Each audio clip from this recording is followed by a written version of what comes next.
Playing at Coleman Coliseum for the first time since November 13th, it was the Tide's underclassmen that powered them past Clemson 90-84. Sophomore Labaron Philon led the team with 29 points, while freshman Amari Allen put up 20 with 11 boards, and London Jemison added 13. Coach O's just drawing up plays and giving guys the freedom to just like break off plays and stuff like that, but it just told me to just make the right read every time, and I think, the right read can be me driving, getting into the paint, finding somebody, or somebody getting into the paint, finding me. So we just try to make the right read every time, and it turns out great.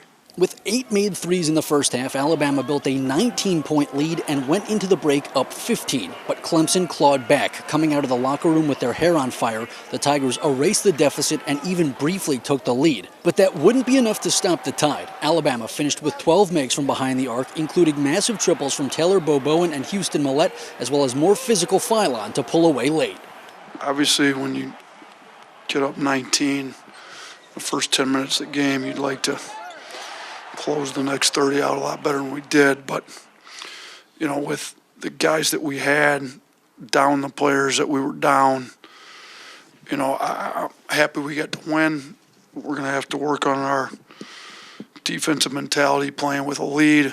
And keep in mind, the team did it all without Aiden Holloway, Latrell Reitzel, and Keaton Bristow, making Oates optimistic about how strong the team can be when they all return. So we'll essentially have 7 guys that can all, 7 starters is pretty much what you're going to have.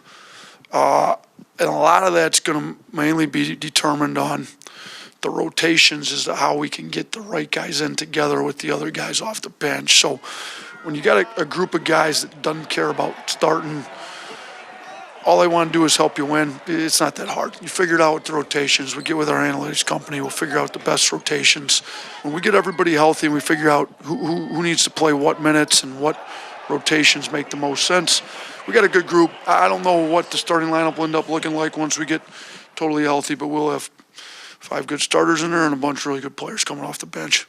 And buried in the mix tonight was the performance of Aiden Sherrill. He only had 5 points, but finished with 10 rebounds and 8 blocks. Alabama will be back in action on Sunday, taking on UTSA right here at Coleman Coliseum. Reporting in Tuscaloosa, Max Cohan, Way 31 Sports.